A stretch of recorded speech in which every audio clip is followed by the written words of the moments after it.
Online shopping has made the world a global marketplace, but it also means some hidden traps for our wallets. Many Kiwis rely on Google's quick currency converter to see what a price in US dollars, euros or British pounds means for them in New Zealand dollars. But the price you see online isn't always the price you'll see on your bank statement.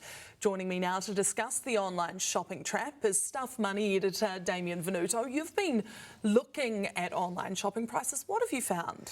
I sometimes find that the most interesting stories come from a moment of frustration, right? So we would have all experienced that feeling of looking at Google Currency Converter, working out what an item costs online, and then when we see our bank statement later, there's a bit of a discrepancy. There's a hole that needs to be filled, and you kind of wonder, where did that money go? Where did it come from? Where did that additional charge come from? And that's what I try to work out with the piece that I've worked on this week.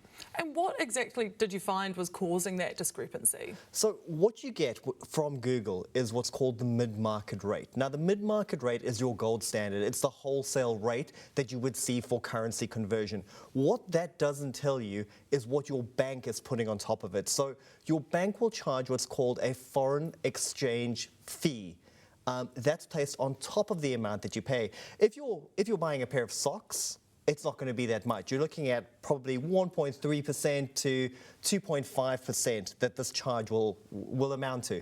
However, if you're buying a $500 watch, you're talking about a $25 difference between that mid-market rate and what you eventually pay. So what should I be doing? Because sometimes when I get to an online checkout, it says pay in NZD, and you're tempted to click that, aren't you? But what should I be doing? Oh, this is one of the deadliest online shopping traps that you can fall into.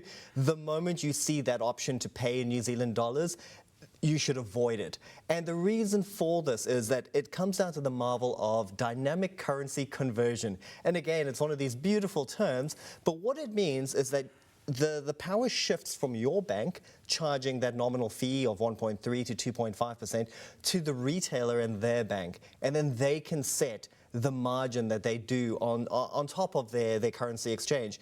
That margin is often far higher than what your bank would charge you. So you're looking at about 3 to 5%. Some estimates have suggested that it could be as high as 12%. So if we look back at that $500 watch that you bought, even at like a conservative estimate, you're looking at $40 to $50 more that you're paying for that watch. So what should Kiwis do to protect themselves from these hidden costs? I think the best thing you can do is educate yourself. So the first thing you do is you look at the foreign exchange fee that your bank is charging you. If you don't like the look of the rate, there are other options. Every bank is competing in the space, so you definitely can change banks. The other option that's becoming increasingly popular that travelers will be aware of is that there's some digital startups these days that offer cards that offer very close to their mid-market rate and a much lower foreign exchange fee. So you do have those options. And if you just want to continue online shopping and doing things the way that you do, when you check the Google rate, add a 5% markup on top of it. And if you're comfortable with that buffer, go for it. I certainly have been guilty of buying a plush pair of Italian leather football boots. My football didn't improve, but I enjoyed them nonetheless. Haven't we all? Stuff Money editor Damien Venuto, thank you so much. Thank you.